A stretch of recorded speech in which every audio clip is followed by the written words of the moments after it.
ได้มีการพบปะระหว่างกระทรวงวัฒนธรรมและการท่องเที่ยวแห่งสาธารณรัฐประชาธิปไตยประชาชนลาว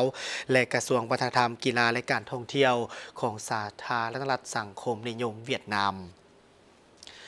โดยคณะผู้แทนทั้งสองฝ่ายได้นำพาโดยสหายนางสวนสวรรค์วิญญาเกตกรรมการศูนย์กลางภาครัฐมนตรีกระทรวงวัฒนธรรมและการท่องเที่ยวฝ่ายเวียดนามนำโดยสหายนางเลิมทิเฟืองแทงกรรมการศูนย์กลางภาครัฐมนตรีกระทรวงวัฒนธรรมกีฬาและการท่องเที่ยว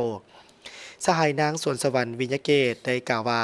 การพบปะทั้งสองฝ่ายในครั้งนี้ทั้งสองฝ่ายได้พร้อมการทบทวนคืนในการจัดตั้งปฏิบัติแผนการร่วมมือสองฝ่ายระยะที่ผ่านมาโดยได้มีการแลกเปลี่ยนคำคิดคำเห็นและปรึกษาหารือเพื่อเป็นการสืบต่อในการลงนามแผนการร่วมมือสองฝ่ายฉบับใหม่เฉพาะสองกระทรวงในสายประกอบส่วนเขาได้การเสริมสร้างสายพัวพันมิตรภาพอันยิ่งใหญ่ความสามัคคีแบบพิเศษการร่วมมือรอบด้านและหุ้นส่วนยุทธศาสตร์ระหว่างสองภาคสองรัฐและประชาชนสองชาติลาวเวียดนามลาวให้แน่นแฟ้นยิ่งขึ้น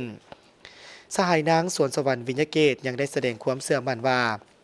บนจิตใจมิตรภาพอันยิ่งใหญ่ความสามัคคีแบบพิเศษมากผลของการพบปะกันในครั้งนี้จะเป็นบนอิงให้แก่สองฝ่ายก็คือสองกระทรวงเพื่อสุกยู่การหัวมือสองฝ่ายในด้านวัฒนธรรมและการท่องเที่ยวให้นำมือนับก้าวเข้าสู่เรื่องลึกแทนเหมาะกับตัวจริงและมีประสิทธิผลยิ่งขึ้น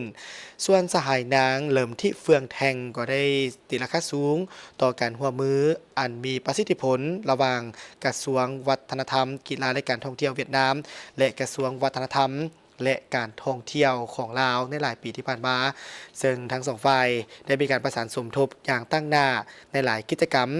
ทางด้านวัฒนธรรมและศิลปะอย่างคือคลื่นเช่นสัปดาห์วัฒนธรรมเวียดนามอยู่ลาวสัปดาห์วัฒนธรรมลาวอยู่เวียดนามงานมโหฬารแลกเปลี่ยนวัฒนธรรมกีฬาและการท่องเที่ยวชายแดนเวียดนามลาวค่ายสร้างสรรค์ประติมากรรมเวียดนามลาวการเข้าร่วมบรรดางานมโหฬารวัฒนธรรมศิลปะสากลอยู่เวียดนามกิจกรรม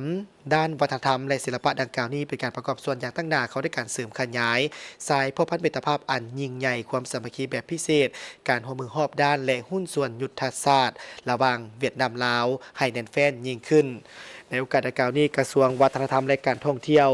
สาธารณรัฐประชาธิปไตยประชาชนลาวและกระทรวงวัฒนธรรมกีฬาและการท่องเที่ยวของสาธารณรัฐสังคมนิยมเวียดนามยังได้ลงนามแผนการร่วมมือด้านวัฒนธรรมกีฬาและการท่องเที่ยวสาธารณรัฐสังคมนิยมเวียดนามได้มีการลงนามเกี่ยวกับแผนแม่บทด้านวัฒนธรรมและการท่องเที่ยว2026-2030ตื่มอีกเวียดนามลาวลงนาม